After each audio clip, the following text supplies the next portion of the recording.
이번 시간은 재고자산의 회계 처리 중에서 저가법에 대해서 공부할 겁니다. 근데 저가법도 전산회계 1급에서 나왔던 내용이죠. 그리고 감모손실의 회계 처리를 하시면 되겠어요. 그래서 재고자산의 기말평가 저가법은 취득원가하고 기말 공정가액을 비교하여 낮은 가액으로 평가하는 것입니다. 결국 낮은 가액으로 평가한다는 것은 이익을 적게 계산하는 거죠. 따라서 보수주의 관점에서 저가법이 있다고 생각하시면 되겠어요. 즉 저가법은 취득가액이 10,000원이라고 보시고 만약 X1년 12월 30일 날 보니까 7,000원이 됐어요. 이때 평가손실 3,000원을 손실로 인식합니다. 근데 그 다음에 12,000원이 됐어요. 그러면 최초 취득가액 10,000원까지 해갖고 평가손실을 환입합니다. 결국 단기 손익이 되는 거죠.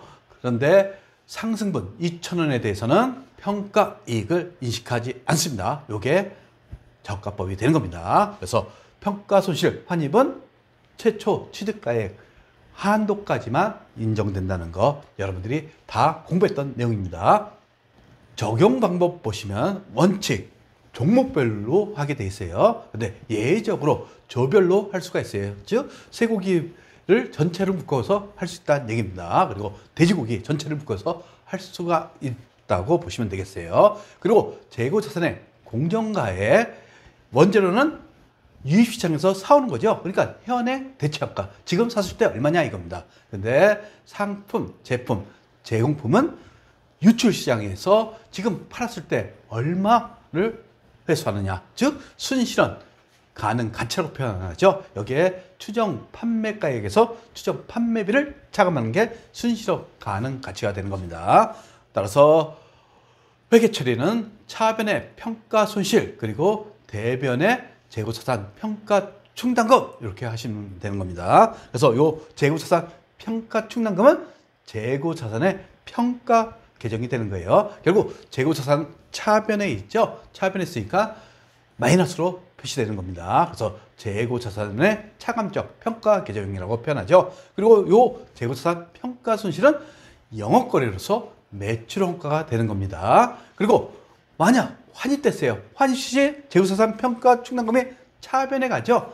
그래서 그때는 매출원가를 차감한다는 것. 즉 재고자산 평가 손실은 매출원가를 가산하지만 환입 시에는 매출원가 비용을 줄이는 거죠. 따라서 매출원가를 차감한다고 보시면 되는 겁니다.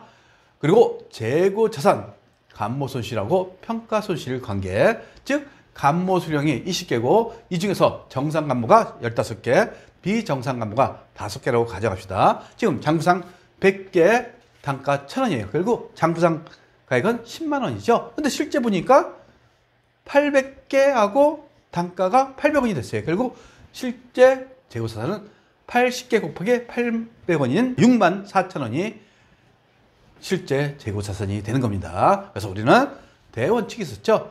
감모손실 먼저 인식하고 그 다음에 평가손실을 인식한다는 거. 여기서 감모손실, 즉 감모는 100개에서 80개를 차감한 20개가 되는 거예요. 그리고 취득단가 1,000원이죠. 1,000원을 곱하시면 감모손실 2만 원이 되는 겁니다. 이 중에서 정상감모하고 비정상감모를 나누시면 되는 겁니다. 그리고 평가손실은 단가 하락분이죠.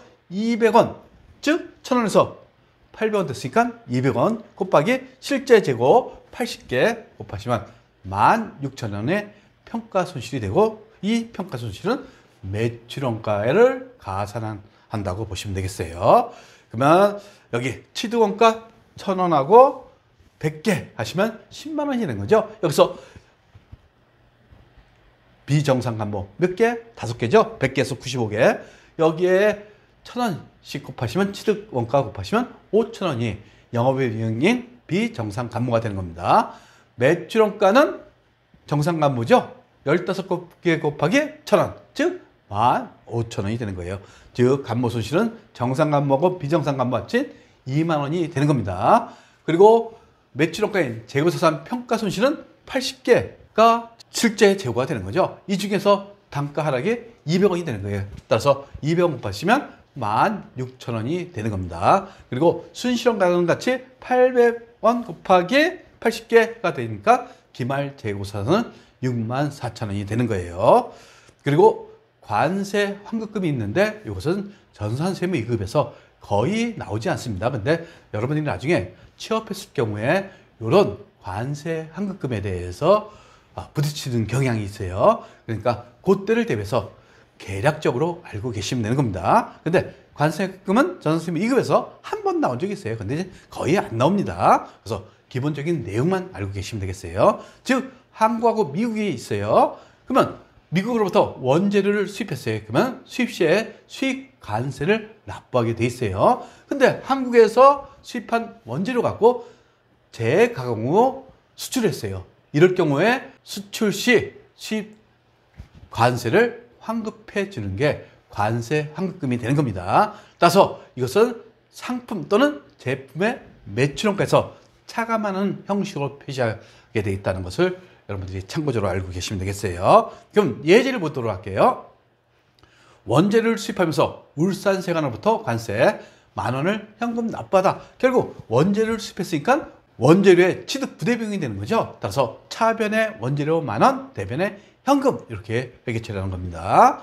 두 번째 보시면 이것을 가공해서 제품을 수출했대요. 근데 관세 환급금을 신청한 바 지금 10,000원 납부했죠. 이것에 대해서 관세 환급 통지를 받다. 결국 통지만 받은 거예요. 아직 돈을 받지 않았죠. 따라서 이때 우리는 차변에 미수금하면서 대변에 관세 환급금인데 지금 제품에 대한 거죠. 그러니까 제품 매출 원가를 차감하는 항목을 선택하시면 되는 겁니다. 이게 관세 환급금에 대한 거예요. 그래서 전산세무 2급에서 한 번 나온 적이 있는데 요새는 거의 안 나오는데 여러분들이 나중에 취업했을 경우 이런 게 이제 맞닥뜨렸을 경우에 어떻게 회계 처리하는지 아시면 되겠습니다.